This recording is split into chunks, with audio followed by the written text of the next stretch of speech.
सत्संग जी एक किसान की कहानी पढ़ने को मिली। वो सत्संग जी किसान हमेशा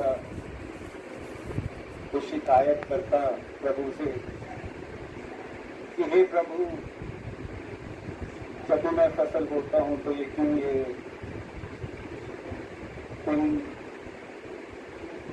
ये बरसात दे देते हो, ये आंधी दे देते हो, जब जरूरत नहीं होती तो ऐसी धूप दे देते हो।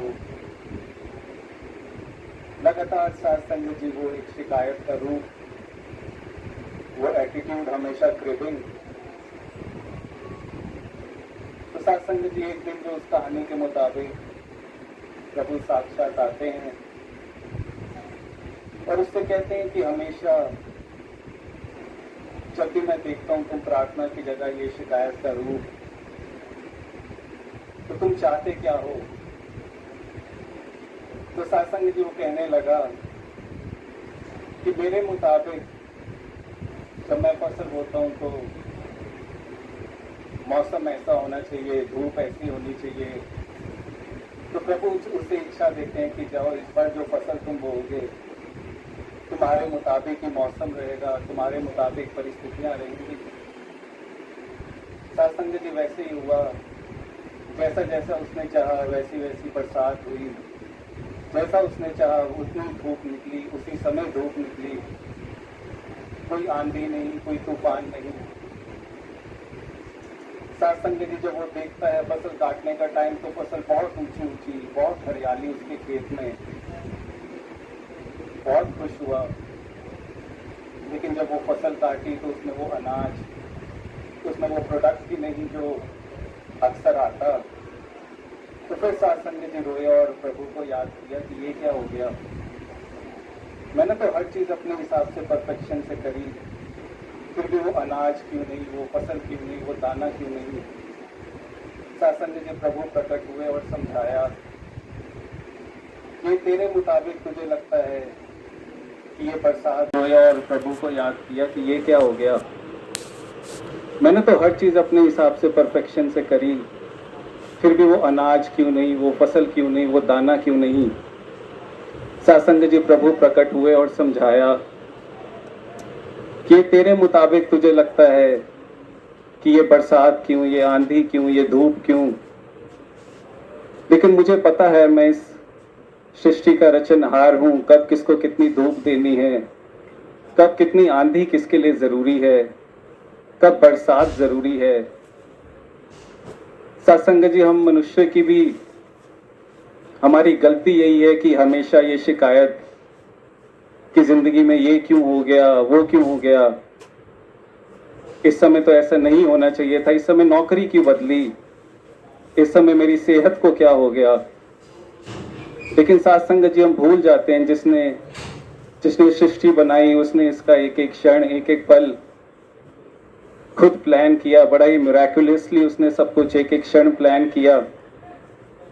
हुजूर बाबा जी अक्सर फरमाते थे कि बहारों में तुम हो तो वीराने में कौन है, शम्मा में जलते हो तो परवाने में कौन है। मैं ये भूल जाता हूं कि बहार भी इसने दी है, वीराना भी इसने दिया है, शम्मा भी इसकी, परवाने में जलता भी खुद है। सत्संग जी यही ज्ञान, यही पहचान आज सदगुरु माता जी, निरंकारी राजपिता जी एक एक गांव, एक एक कस्बे में जाके जो बांटने की कोशिश कर रहे हैं कि जिस आनंद को, जिस सुकून को इंसान इस समाज में ढूंढता है, इस जगत में ढूंढता है, इस माया में ढूंढता है, वो सिर्फ इससे एकमिक होने पे आता है। मैंने चाहा मुझे जीवन में सुख मिले 2 गुना, 4 गुना, 100 गुना, तो मैंने संसार को छोड़ के तुझे चुना। जब तक सत्संग जी इस ज्ञान को, इस विशाल सत्ता की पहचान करके इससे एकमिक नहीं होता, तब तक वो आनंद की, वो सुकून की अवस्था नहीं बनती। सत्संग जी पूरन कभी भी अपने अंश के मुताबिक नहीं चलता, ना ही चल सकता है। कहाँ वो 8 अरब की जनसंख्या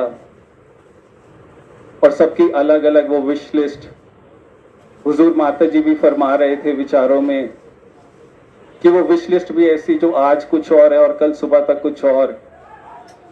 कालील गिबरान सासंग जी बहुत एक फेमस राइटर हुए और उन्होंने लिखा कि शुक्र है मेरी हर विश, शुक्र है मेरी हर ख्वाहिश पूरी नहीं हो रही, नहीं तो जगत कब का खत्म हो चुका होता। सासंग जी जब बूंद अपने इस अहंकार को लेके अपने इस एक लेयर बना के जीती है तो कभी भी वो सागर नहीं हो पाती, सागर में नहीं मिल पाती। अपनी पहचान की शर्त यही है कि अपनी पहचान को मिटाना होगा। I don't exist, it's just the existence which exists, but I don't। मुझे जानना होगा कि जिंदगी मेरी नहीं, मेरे द्वारा जो बोल रहा है और आपके द्वारा जो सुन रहा है उसकी पहचान करनी होगी। साकंजी बूंद जब तक सागर में डूबती नहीं वो सागर नहीं बनती, और जब डूब जाती है तो उसकी अपनी इच्छा कहाँ, उसकी अपनी कोई ख्वाहिश कहाँ। सत्संग जी जब भी जिंदगी में थोड़ी सी भी परेशानी आती है, थोड़े से भी चेंजेस होते हैं तो मन में वो घबराहट, वो प्रार्थना कि प्रभु मेरी इच्छा के मुताबिक क्यों नहीं चला, मेरी इच्छा के मुताबिक क्यों नहीं तूने ये किया। सत्संग जी उदाहरण ले, अगर एक बीज जरा से दबाव से घबरा जाएगा, उस अंधकार से घबरा जाएगा तो वो बड़ा वृक्ष बन कैसे पाएगा। हुजूर माता जी अक्सर फरमाते हैं कि each and every soul is potentially divine, each and every seed has the potential to be a big tree. और इससे बड़ा दुर्भाग्य क्या होगा कि वो बीज जिंदगी भर वो बीज ही बन के रहा, वो पौधा बन के रहा। जो माता जी, जो राजपिता जी आज चाह रहे हैं कि जो एक एक पोटेंशियल है एक एक सोल का वो पूरा किया जा सके। और सत्संग जी दास को लगता है कि जब तक ये जो ज्ञान है इसको जान नहीं पाते, इसको मान नहीं पाते, तब तक वो एकमिक होने की जर्नी शुरू हो ही नहीं सकती। और ये जर्नी भी इतनी आसान कर दी सदगुरु ने, इतने समागम जगह जगह पे, अब तो ऑनलाइन भी इतनी कवरेज, इतनी रीच कि हर मानव इस परम सत्ता का ज्ञान पा सके, किया जा सके। और सत्संग जी दास को लगता है कि जब तक ये जो ज्ञान है इसको जान नहीं पाते, इसको मान नहीं पाते, तब तक वो एकमिक होने की जर्नी शुरू हो ही नहीं सकती। और ये जर्नी भी इतनी आसान कर दी सदगुरु ने, इतने समागम जगह जगह पे, अब तो ऑनलाइन भी इतनी कवरेज, इतनी रीच कि हर मानव इस परम सत्ता का ज्ञान पा सके, हर मानव ये सुकून में रह सके।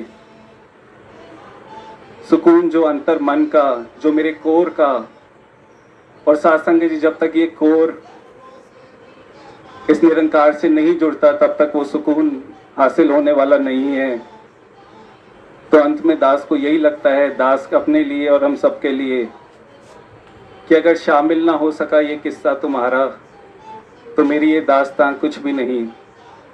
हुजूर माता जी, राजपिता जी, जब तक आप जी का रहम, आप जी का प्यार, आप जी की शिक्षाएं दास के कर्म में नहीं झलकती, दास की ये दास्तान कुछ भी नहीं। साथ संग जी प्यार से कह रहा, दान।